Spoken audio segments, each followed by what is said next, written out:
آپ کی آمد ہمارے لیے باعث برکت ہو، باعث فخر بھی ہے۔ آج کا خاص موضوع جو تھا وہ ہم سعودی عربیہ کا حالیہ ہمارے 4 5 6 وفد آئے ہیں۔ ویسے تو ہمارے ان کے درینہ یعنی اپنے ہمارے تعلقات ہیں، برادرانہ بھی ہیں، دوستانہ بھی ہیں۔ ویسے تو برادرانہ کے علاوہ، دوستانہ کے علاوہ ہمارے ہم خیال بھی ہیں، پاکستان سے وہ پیار بھی کرتے ہیں۔ تو ہم آج انہیں اپریشیٹ کرنے کے لیے، کیونکہ یہ اپنا جو ہے یہ جو تصویر ہے، یہ میرے بھائی نے 40 سال مارکس سالک نے لائیو کھینچی، کیونکہ وہ وہاں پر ایز اے فوٹوگرافر بھی تھے، ایز اے آرٹسٹ بھی تھے۔ تو میری دلی خواہش یہ بھی تھی کہ میں یعنی اسے، اور یہ جو مطلب اس وقت یہ ٹورسٹ منسٹر ہیں جن کے ساتھ مارکس سالک کھڑا ہے، یہ اسپیس میں بھی گئے تھے۔ تو یہ مطلب ہے کہ یہ مطلب ان کی ہے، یہ اپنا ٹورسٹ منسٹر ہیں جی۔ تو بہرحال یہ بھی میرے بردر نے اپنا بنائی ہوئی، تو میری خواہش تھی کہ میں یہ میرے بردر کی یہ لائف ہسٹری ہے یہاں آئے۔ تو بہرحال یعنی یہ اس میں ساری لائف ہسٹری ہے جی۔ اس کے علاوہ یہ اس وقت جو سعودیہ کے بادشاہ تھے، اس وقت یہ گورنر ریاض کے یہ جو تھے اپنا ریاض کے گورنر تھے، آج وہ سعودی عربیہ کے بادشاہ ہیں۔ تو لیکن یہ جو لیڈی ڈیانا ہے، یہ بھی میرے یہ بردر مارکس سالک نے بنائی ہوئی لائف۔ یہ چارلس جو کنگ ہے اس وقت، یہ بھی مطلب بادشاہ کے جو اس وقت لائف بنائی ہوئی ہے جی۔ تو یہ میرے بردر جو آرٹسٹ جو تھے نا، جو فوٹوگرافر تھے، اسے ملکہ کوئین کی طرف سے یہ دیکھیں نا، یہ ملکہ کوئین کی طرف سے یہ انہیں مطلب 1974 میں 74 میں یہ ان کو لیٹر لکھا تھا ملکہ کوئین نے جی۔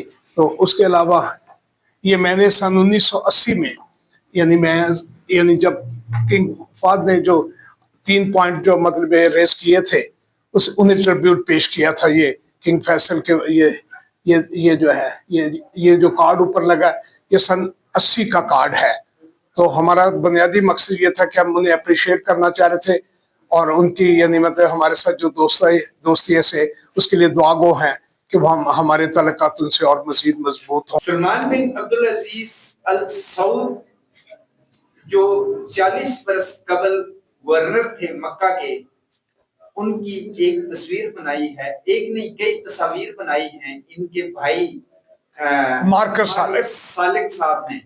تو ان تصاویر کے حوالے سے آج جے سالک صاحب نے ایک پریس کانفرنس کی ہے۔ پریس کانفرنس کے بعد ہم ان سے یہ پوچھنا چاہیں گے کہ آخر یہ جو چیز ہے، اتنے دیرینہ آپ کے تعلقات ہیں، اتنے عرصے سے آپ نے اس چیز کو مخفی کیوں رکھا؟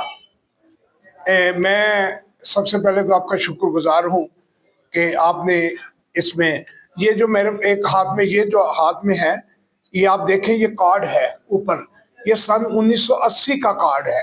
یہ ہم نے شاہ فیصل کی تصویری نمائش ایگزیبیشن اس لیے کروائی تھی کہ شاہ فیصل نے اس وقت ان کے 3 اقدام تھے، 2 مجھے ابھی یاد ہے، تیسرا اقدام ایک تو انہوں نے پیس کے لیے بات کی تھی، دوسرا انہوں نے مائنورٹی ایجوکیشن کے لیے فنڈ اسکالرشپ کے لیے کی تھا، اور تیسرا پیس کے لیے دنیا میں کیا تھا۔ تو میں سمجھتا ہوں کہ یہ ہم نے اس وقت ان کو ٹریبیوٹ دیا۔ اس وقت بہت سارے، یہ سن 1980 کی بات ہے۔ اس کے علاوہ میں وہاں پر ریاض میں میرے بھائی جو ہے وہ وہاں پر یعنی سرکاری فوٹوگرافر تھے ریاض کے۔ اس وقت گورنر جو تھے یعنی جو آج بادشاہ ہیں، وہ اس وقت سعودیہ کے گورنر تھے، اور اس وقت میں گورنر ٹائم پر میں گیا، اور مجھے ایئرپورٹ پر گورنر صاحب نے ویزا دیا سعودیہ ریاض میں۔ تو میں سمجھتا ہوں کہ میرے بھائی نے 9 سال وہاں خدمت کی ہے، اور بڑی امپورٹنٹ یعنی مطلب ہے کہ انہوں نے خدمت سر انجام دی، یہاں تک کہ جو نیو ریاض اور اولڈ ریاض ہے اس کی بھی فوٹوگرافی ساری جو ہے جو کہ امریکہ میں ہوئی، اور اس کے علاوہ اپنا فرانس میں ہوئی، مصر میں ہوئی، اور اپنا انہوں نے مطلب 4 ملکوں میں، جرمن میں 4 ملکوں میں انہوں نے اپنا ایگزیبیشن کروائی تھی گورنمنٹ آف سعودیہ نے، اور گورنر ریاض نے، اس کے بھی وہ انچارج تھے۔ تو یہ آج جو مطلب ہمارے ہاں وفد آ رہے ہیں، اور ہمارے سعودیہ سے بہت اچھے تعلقات ہیں، اور خاص طور پر ان دنوں میں 100 کے قریب جو ہے وہ مطلب ہے کہ ہمارے پاس انویسٹر آئے ہیں سعودیہ کے۔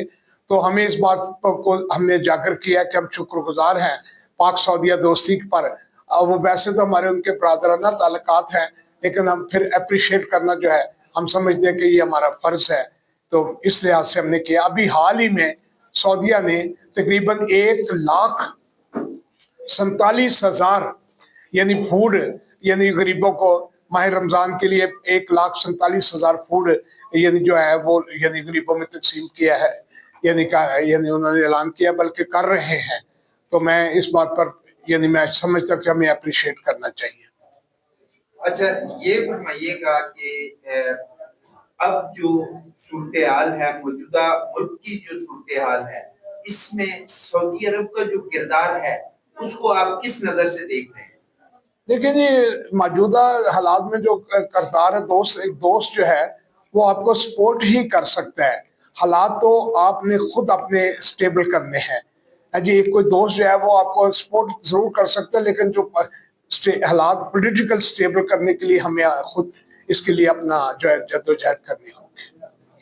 अच्छा, आज से तकरीबन कोई ये 24 तारीख को अरफात न्यूज ने एक इंटरव्यू के दौरान आपका एक इंटरव्यू जो है वो नशर किया है, और उस इंटरव्यू के दौरान जो है ये तस्वीर जो आज आप दिखा रहे हैं ये उस इंटरव्यू में भी शामिल है, उस वक्त के इंटरव्यू में भी ये शामिल है। तो इस हवाले से आप क्या कोई अप्रिशिएट करना चाहेंगे उसको? डेफिनेट है, यानी जो हमारे यानी जो इक़दामात को सराहता है, हम उनके लिए भी दुआ गो हैं, और जो मतलब है कि यानी खास तौर पर फ्रेंडशिप में प्यार मोहब्बत को बढ़ाता है, उसके लिए तो स्पेशल दुआ गो है। साले साहब, ये बताइएगा कि आपका सियासत से भी जो है ना बड़ा गहरा ताल्लुक रहा है। आप मुझे ये बताएं कि आप जो है ना पाकिस्तान के मौजूदा सियासी हालात को किस तरह नजर में देखते हैं कि देखें जी, मौजूदा सियासी हालात तो ये है कि हालात तो मतलब हमेशा ही ऐसे रहे हैं कि यानी पॉलिटिकली, यानी जब भी कोई पॉलिटिकली मतलब है कि एक पार्टी जीतती है, दूसरी ने उस पर इल्जाम लगाया। ये हमारी नेचर और फितरत है कि हम आज तक अपने पॉलिटिकल निज़ाम को, जो इलेक्शन है उन पर हम अभी तक यकीन, बल्कि हम यकीन बिल्कुल ही इलेक्शन कमीशन से उठ चुका है, अदारों से उठ चुका है। इसमें यह है कि मुखलस खलूस जो है वो खत्म होता जा रहा है। लिहाजा ये हालात जो है वो मतलब है किसी तरह चलते जा रहे हैं, लेकिन ऐसे चलते नहीं हुआ करते, इसको चलता नहीं कहते। आइंदा जो आने वाले इलेक्शन है उसमें आप पार्टिसिपेट हमारे इलेक्शन ही नहीं, बदनसीबी ये है कि ये बगैर इलेक्शन के ये सारी पॉलिटिकल पार्टी जो है ये डेमोक्रेटिक पार्टी नहीं है। इनको कोई मतलब है कि जमहूरियत का इनको यानी मतलब है कि कोई दिल से प्यार ही नहीं करते। ये सारे माइनॉरिटी को भी नीचे लगा के रखा। 70 नशिस्तें बगैर बैलेट पेपर के है। ये जो कहते हैं जी जमहूरियत जमहूरियत फलाने फलाने, तो सब बकवास है, झूठ है। आप समझते हैं कि आइंदा आने वाला इलेक्शन जो है बजाय जो है ना अंगूठा तो वो ईवीएम पे होना चाहिए, इलेक्ट्रॉनिक मशीन पे? देखिए बात ये है कि अब ये मैं कह रहा हूँ कि 70 नशिस्तें बगैर बैलेट पेपर के है। पूरी देग में, अगर पूरी देग में एक कतरा पेशाब का अगर गिर जाए, सारी देग में नापाक हो जाती। 70 नशिस्तें बगैर बैलेट पेपर के। असेंबली कहती है, आइन कहता है, 226 आर्टिकल जो कहता है वो ये कहता है कि यानी बगैर सीक्रेट बैलेट पेपर के बगैर कोई नशिस्त असेंबली में नहीं जा सकती। तो 70 नशिस्तें, 60 खवातीन की 10 अकलीत, तो मैं समझता पहले सिस्टम को ठीक करें। वंस अगेन मैं दोबारा आता हूँ सऊदी अरब के ऊपर कि सऊदी अरब के हमारे साथ देरीना तल्लुकात होते हुए भी बहुत सारी चीजें हैं जो इस वक्त पाकिस्तान में होने वाली है। जिस तरह से बहुत सारी पिछले दिनों इन्वेस्टमेंट हुई है कुछ चीजों के अंदर, कुछ कंपनियां, सऊदी कंपनियां जो है वो पाकिस्तान में इन्वेस्टमेंट भी करना चाह रही हैं, और उसके साथ साथ जो है वो हमारे जो तल्लुकात जो पिछली हुकूमत के दौरान जो थोड़े से कोई क्लैश हो गया था हल्का फुल्का, तो अब वो चीज जो है उसका रिवाइवल का दौर शुरू हो रहा है। तो इसको आप किस नजर से देखते हैं? एक अच्छी कोशिश है।